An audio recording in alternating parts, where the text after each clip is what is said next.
Here. Today, I'm going to explain a film based on the real-life story of the youngest warrior of World War II called Soldier Boy.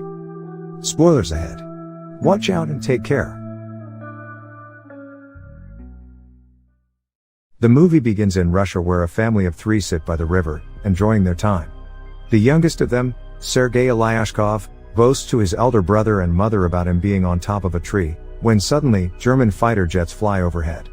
The mother asks her kids to quickly hide in the bushes, but the 6-year-old claims he is not scared and strikes the jet with a slingshot. To everyone's surprise, he manages to hit the jets and explode them. But when he looks around, his family is gone.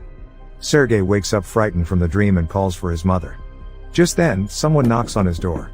Assuming it is his mother, he runs towards it, but a neighbor woman comes in panicking. She thanks God for keeping him alive, and informs him that his mother and brother are dead. The little boy cannot comprehend what she is saying, and wants to stay in the house to wait for his mother. The woman tells him that the Germans have attacked them and that he should run away. Just then, some soldiers approach their house. The woman makes Sergei run out through the window but is shot dead before she can join him. The little 6-year-old is now on his own, with no family and friends.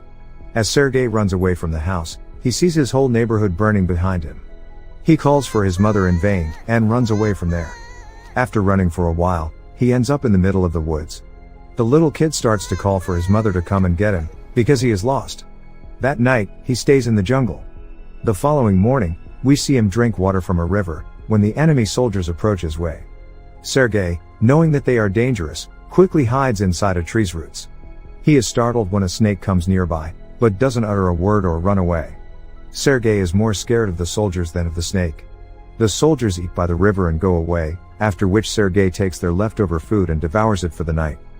However, by the end of the day, the little boy is exhausted. He hasn't had a proper meal in 2 days and has been walking with no destination. He falls down as he limps but doesn't stop walking.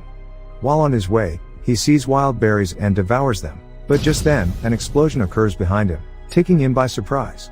The boy gets dizzy and starts to hallucinate someone coming behind him. However, even in such conditions, he stands brave and tells the person he has a rifle and is not scared. He limps forward but falls unconscious after a while. While he is asleep, 2 soldiers approach him.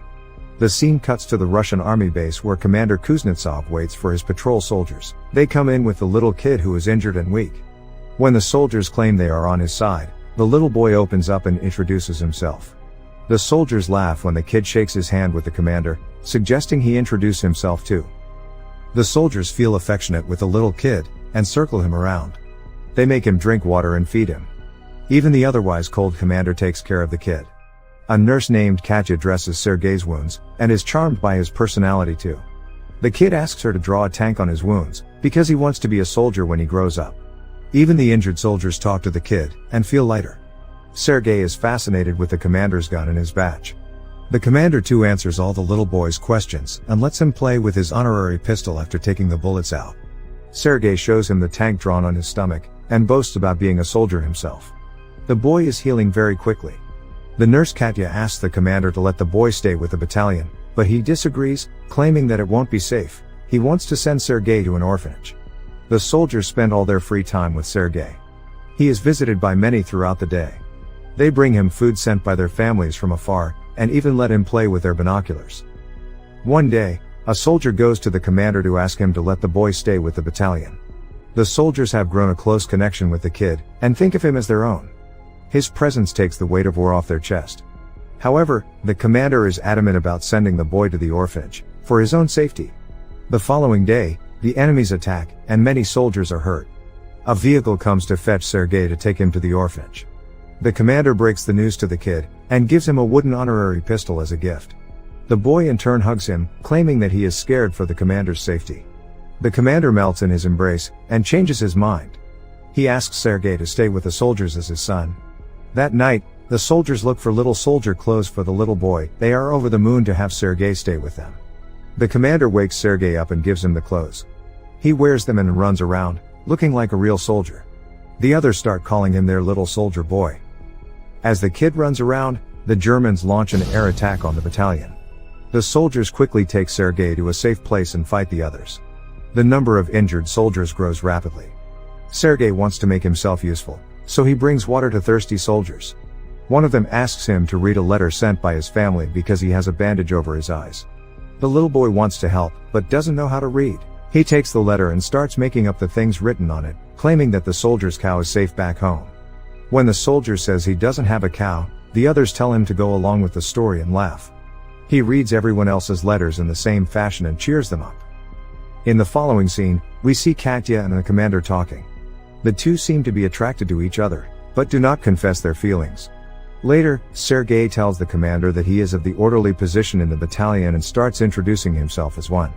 However, the boy then sees one of the soldiers' station destroyed from the attack. The commander teaches him to take his hat off to pay respect to the dead soldier. The next day, he insists the commander give him a mission and is given a task to distribute the letters among the soldiers. He completes his task efficiently and even makes the soldiers dance for him. The following day, Sergei goes a little far from the base with his binoculars. As he is playing with it, he sees someone's leg moving from inside a haystack. He rushes back to the battalion and tells the soldiers about his findings. The soldiers are skeptical, but go with the boy anyway. When they reach near the haystack, they are alerted to see two German spies hiding underneath. The spies are arrested, and the kid is praised for his intelligence. That night, the commander shows Sergei the legal papers for his adoption. He is now officially the kid's father. Sergei knows of the commander's feelings for Katya, so, to repay his kindness, he takes him to confess to her. But the two see her talking to a different man, and wrongfully assume she is interested in someone else. The base is attacked by the Germans again. This time, Sergei helps the soldiers with all his might, by supplying ammunition to the soldiers in the front line, but the soldiers there command him to go back to the shed because it is too dangerous outside. When he comes to the shed, he sees the commander and others panicking because the phone's connection with the colonel is lost. A soldier is sent to fix the broken wires. Sergei follows the soldier and sees he has been fatally wounded. He asks the dying soldier how he can fix the wires, and does it himself. The connection comes back and more troops are called. The 6-year-old saves everyone's life. Later, we see the commander and Katya talking by the river. The commander finally confesses his love for her and asks her to be Sergei's mother. Katya is over the moon, but before she can say anything, a soldier approaches them and gives the commander a letter, saying they have been dispatched from the base. The following day, all the soldiers leave for their new base along with Sergei. However, on their way, they come across a minefield that blows off some of their vehicles. The commander is hurt while the group's orderly, who Sergei was close with, dies in the explosion. He cries and hugs the commander. They carry the injured ones with them and continue their journey to their new base. When they finally reach the other base, they meet the commander's leader, the general. He too is impressed by the kid's ambition, and congratulates the commander for having such a smart kid. The following day, their division is awarded a guard's banner, and so is the boy. He promises to save his country when the general gives him his badge. One night, their base is attacked brutally, and the commander is trapped under the ruins. Sergei cries for his father and tries to save him. He calls the other soldiers, who finally bring the commander out. The next day, Sergei approaches an injured commander. His hands were hurt while trying to save the commander. The kid is now an inseparable part of the team. He doesn't have a family beside them, and moves wherever they go in the war. The movie ends as the regiment is seen moving to another base. A voice in the background narrates that he even took part in the Stalingrad battle, and reached Poland with the soldiers.